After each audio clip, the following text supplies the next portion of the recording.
Iman pada Allah, pada malaikat, iman pada kitab-kitab Allah, iman pada Rasul dan hari kiamat, iman pada qada dan qadar Allah.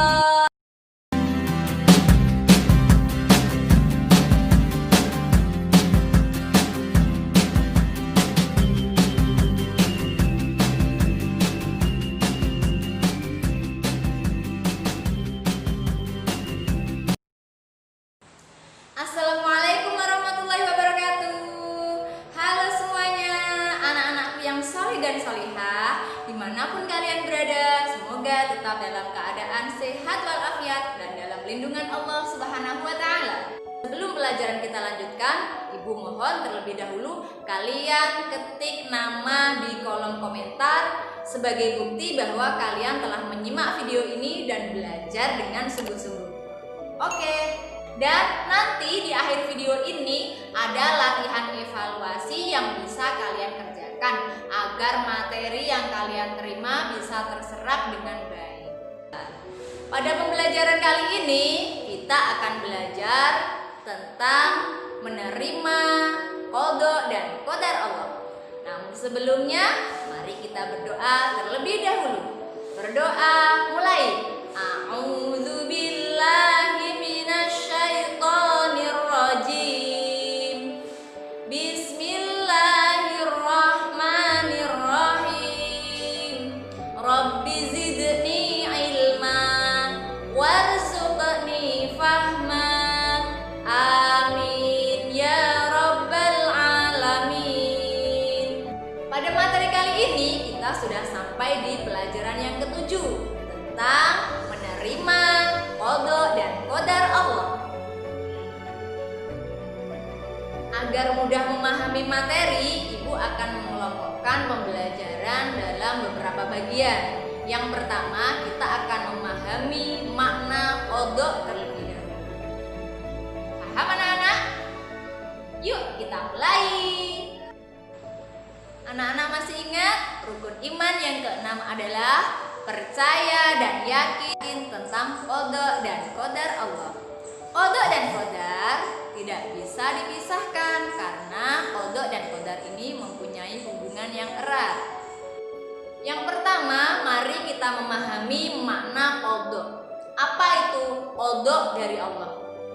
Qada adalah ketentuan dari Allah yang sudah ditetapkan bagi semua makhluknya. Qada itu tidak dapat dirubah, tidak dapat diubah, tidak dapat dimajukan atau dimundurkan atau juga ditunda, tidak bisa. Nah, seperti apa contohnya? Contohnya seperti berikut ini. Nah, berikut ini adalah contoh qada dari Allah. Yang pertama adalah matahari terbit dari timur dan terbenam di barat. Ini merupakan ketentuan ketetapan dari Allah yang tidak dapat dirubah. Contoh yang kedua adalah tentang kelahiran. Kita tidak bisa memilih di mana kita akan dilahirkan, pada keluarga siapa kita akan diasuh. Begitu pula dengan jenis kelamin kita. Itu sudah ditentukan oleh Allah Subhanahu wa Ta'ala. Dan kita harus menerima dengan lapang dada. Yang ketiga adalah tentang kematian. Kita tidak pernah tahu kapan kita akan meninggal, di mana dan bagaimana cara kita meninggal. Nah, itulah sedikit contoh dari qada atau ketetapan yang telah ditentukan Allah bagi makhluknya.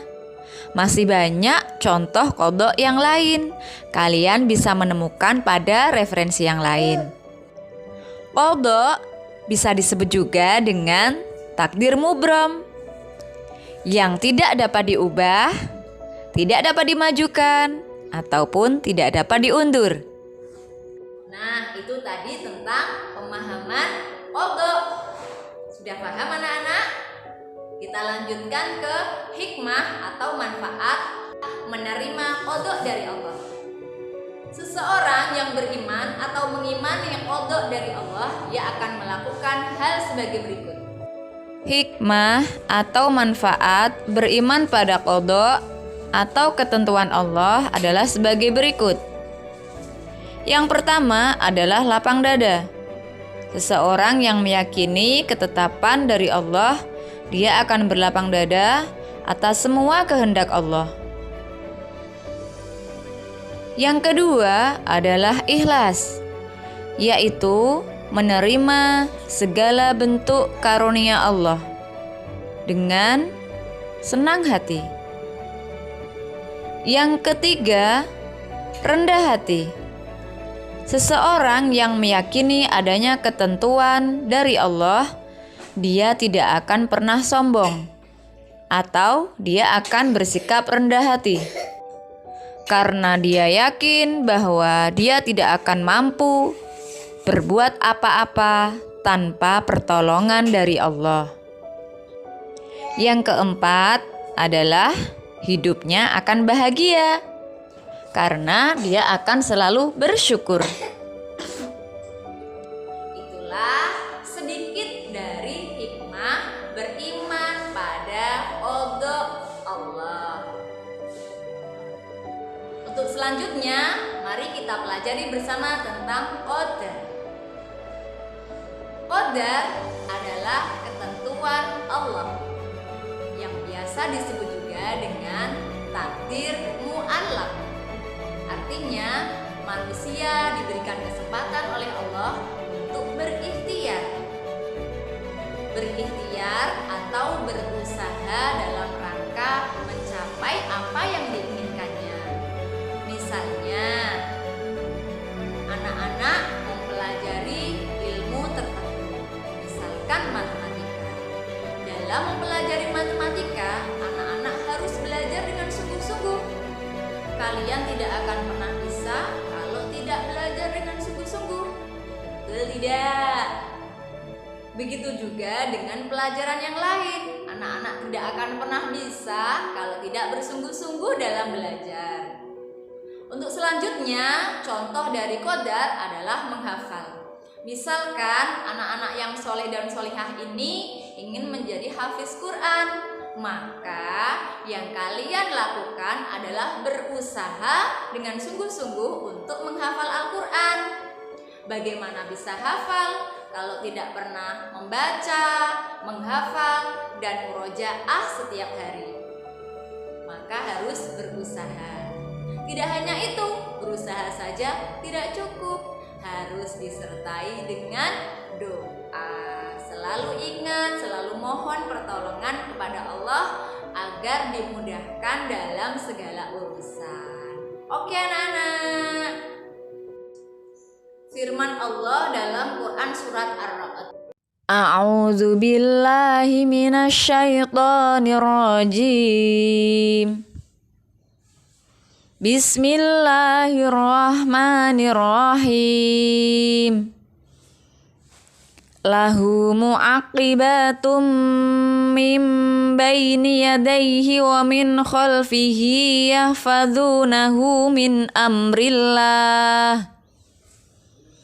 Innallaha la yughayyiru ma biqaumin hatta yughayyiru ma bi anfusihim. Wa idza aradallahu biqaumin su'an fala maraddalah wa ma lahum min dunihi miwal. Artinya, bagi manusia ada malaikat-malaikat yang selalu menjaganya bergiliran dari depan dan belakang. Mereka menjaganya atas perintah Allah. Sesungguhnya Allah tidak akan mengubah keadaan suatu kaum sebelum mereka mengubah keadaan diri mereka sendiri. Dan apabila Allah menghendaki keburukan terhadap suatu kaum, maka tak ada yang dapat menolaknya dan tak ada pelindung bagi mereka selain Dia. Shadaqallahul azim. Hikmah beriman kepada qadar. Setelah memahami makna dan tahu contoh-contoh qadar, kamu bertambah yakin tentang karunia yang Allah berikan. Untuk itu, marilah kita simak hikmah qadar berikut ini. Yang pertama, menyadari bahwa semua cita-cita yang diinginkan harus diusahakan. Apapun cita-cita kalian harus belajar dengan sungguh-sungguh, harus mengusahakan dan disertai dengan doa. Cita-cita kalian tidak akan tercapai jika tidak kalian usahakan dengan belajar sungguh-sungguh. Yang kedua, memiliki rasa tanggung jawab dan percaya diri dalam menghadapi tugas. Seseorang yang yakin tentang adanya qadar Allah, dia akan merasa percaya diri dalam menghadapi tugas, karena Allah memberikan kesempatan untuk berikhtiar, untuk berusaha mencapai tujuannya. Hikmah yang ketiga, kita akan semakin rajin berdoa agar keinginan kita dikabulkan oleh Allah Subhanahu wa Ta'ala. Karena Allah paling suka pada hambanya yang suka memohon kepada Allah.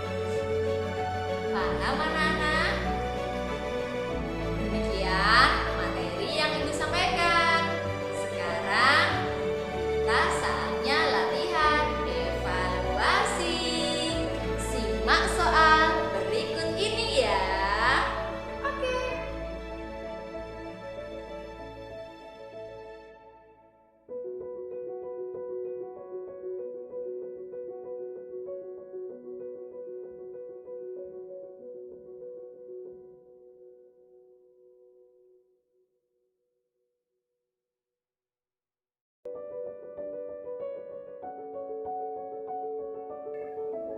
Nah, anak-anakku semua yang solih dan solihah, materi sudah kita pelajari, evaluasi sudah kita laksanakan. Ini saatnya kita akhiri pembelajaran dengan berdoa agar ilmu yang kita pelajari bermanfaat dalam kehidupan kita. Berdoa mulai. Bismillahirrahmanirrahim. Subhanakallahumma wa bihamdik, asyhadu an la ilaha illa anta, astaghfiruka wa atubu ilaik. Walhamdulillahi rabbil alamin. Demikian pembelajaran kali ini. Mudah-mudahan bermanfaat.